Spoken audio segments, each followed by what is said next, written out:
Hey everybody, Lucas from the local here.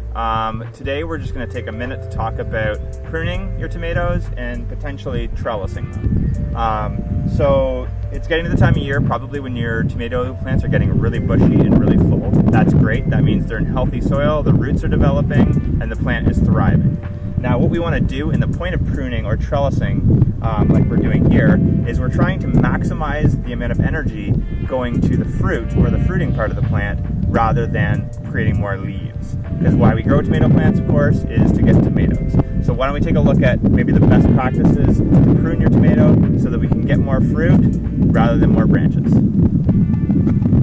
So what you can see here, this has yet to be pruned, but we'll work on that in a second. This one has already been pruned and trellised. So what you do when you start with a tomato plant that hasn't been pruned yet is you can see these cuts that I've made. These were existing branches growing off the tomato plant.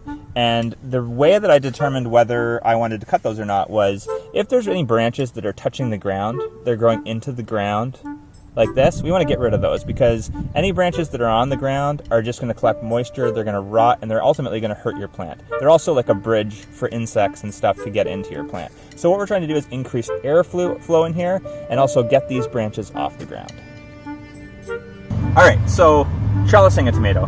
Not a lot of people know about it. We usually put those cages around it, which is completely fine. But this is a pretty slick way to deal with tomatoes too if you want to grow a lot of them in a row. So the idea here is that we run a string all the way to the top of something that we can hang it from. And then basically we bury the other part deep into the ground here. We try to make the string taut and then we fill it up. And then what we do is we try to determine what is the major or dominant branch off the tomato plant. And we loop the string around and around and around so that it guides the plant to keep growing up the string. And it will just continue and continue with a little bit of training, of course. And your plant will become taller and taller as it grows up the string rather than bushier and bushier. Okay, so when it comes to actually pruning your tomato plant, you don't want to just use any old pair of scissors, any old pair of pruning shears. You want to make sure you're using something really sharp. The purpose for using something really sharp is that you want to get as clean a cut as possible. Because as soon as you cut or open up your tomato plant through a branch or through cutting a stalk or leaves off, is you're opening your plant up to disease, parasites, and bacteria through the wound. Just like when a human cuts their skin and we put a peroxide or something on like that, we're trying to protect our wound against getting any sort of bacteria in there, which is the same case here. So I like to use a Leatherman. I use this little hand tool, which is also pliers and whatnot. I use the straight edge blade, which is very sharp. It's stainless steel, so I don't have to worry about getting it dirty. I can clean it often, and I can sharpen it often. So that's basically what you're going to want to use, is make sure you use a really sharp either pruning shear or a really sharp pocket knife.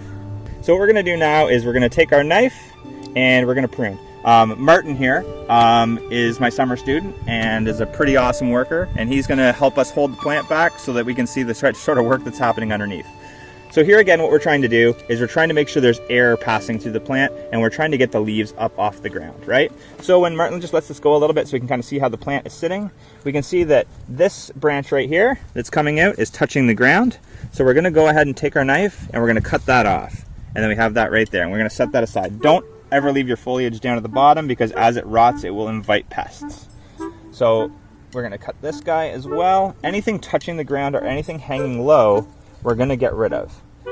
Make sure that when you cut it, the cut itself doesn't leave the branch sticking in the soil, because again, that will leave it open to bacteria. You want to cut as close to the stalk as possible on these bottom guys. And right here's an interesting example of something we would want to get rid of that you might be afraid to get rid of at first. So you can see right here, there's a really big stalk growing up through the plant. So what we're going to look at is that stalk going to inhibit growth of the other stalks basically as it goes up. So this isn't a good example of a branch that is growing through your plant rather than up with the plant. So we're going to get rid of that guy because he's going through the plant. And take my sharp knife and cut it nice and close. There we go. And you see how that opens that up? It makes it there's more room through the plant and there's less congestion. That's what we're trying to do, is minimize the congestion, maximize airflow. Any branches that are growing in toward your plant like this, or even like this guy here, you're going to want to get rid of. Now when you do this, You probably won't want to do it entirely all in one go. You don't want to get overzealous and just strip your plant down, because it's a lot of shock for the plant to do this. You probably want to go about 50%. So get the process started by clearing up the bottom and maybe cleaning up a few branches that are coming through your tomato plant. Continue to trellis, and then maybe in about a week or two after your plant has relaxed, been watered, and is sort of back to normal, you can go back and finish it off. So one more quick tip for you guys, which a lot of you might know. Basically, again, what we're trying to do is maximize growth in our plant here, so that it goes for more fruit and grows more fruit rather than more branches.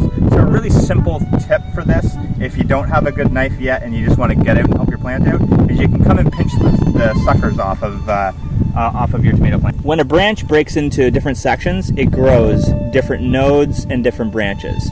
So this right here is the start of a sucker. So if this was just left alone, this piece right here, it would turn into a whole new branch. So we want to pinch that off and let this guy grow. Same with this here. We're going to grab that, we're going to pinch it off and let the plant grow. We're going to look through the plant, see if we can find anything else. Yeah, right here. This is a really good example too. You can see how there's a whole branch that's going to come out of here. We don't need that. There's already two great branches growing there. We want to make sure we send the energy to them so that they start to flower sooner and give us tomatoes sooner. If you guys have any questions, I suppose you can leave them in the comments below, and I'll do my best to get back to you guys. I'm very busy with this big garden, but I'll do my best. All right, cheers.